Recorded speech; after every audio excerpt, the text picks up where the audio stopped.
Chapter 28, Section 5, The War in Vietnam Comes to an End. After the withdrawal of U.S. ground forces from Vietnam, President Thieu and the ARVN continued to depend on U.S. air power. American bombers and fighter jets had played a critical part in the war, and the South Vietnamese relied on Nixon's promise to respond with full force if North Vietnam violated the ceasefire. "You can be sure," Nixon said to Thieu in April 1973, "that we stand with you as we continue to work together to build a lasting peace." South Vietnam falls to the Communist North. The ceasefire did not hold for long. In 1973 and 1974, fierce fighting between insurgents and the ARVN left some 50,000 ARVN soldiers dead.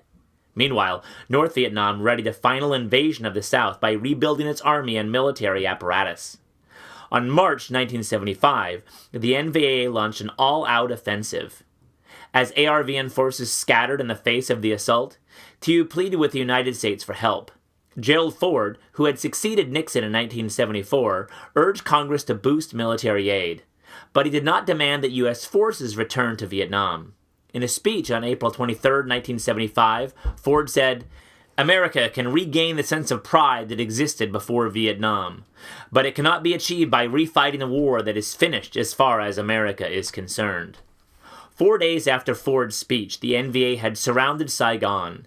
As panic gripped the city, U.S. Embassy personnel worked frantically to evacuate more than 1,000 American and several thousand frantic South Vietnamese.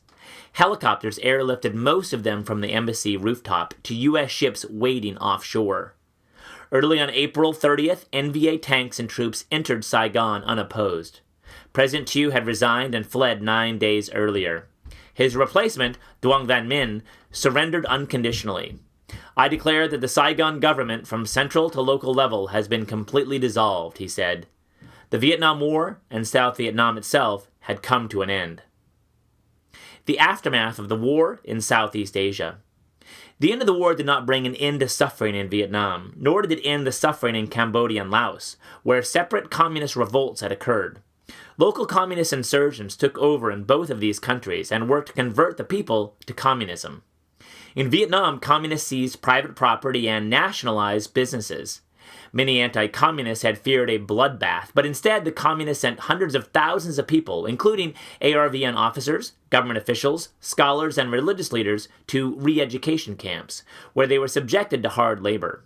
They also relocated hundreds of thousands of city residents to rural economic zones to toil on collective farms. Faced with these circumstances, more than 1 million South Vietnamese have fled the country since 1975. Because many left by boat, they became known as the Boat People. A great majority of these refugees eventually settled in the United States. A similar period of turmoil followed the communist takeover in Laos.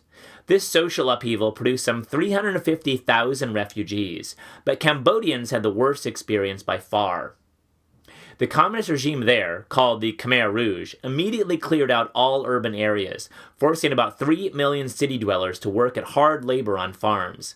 Nearly 1.7 million Cambodian officials, merchants, members of minority groups, and others were worked to death, starved to death, or killed outright. The aftermath of the war in the United States. The Vietnam War left the United States in a state of shock. More than 58,000 soldiers died in the war, and another 300,000 were wounded, many of them losing limbs. To some Americans, the soldiers' sacrifice seemed pointless. The United States, after all, had lost the war, a war that could have been avoided. To others, failure to win the war suggested that the nation lacked the will to be a world leader. For several years after the war, Americans tried to forget about Vietnam.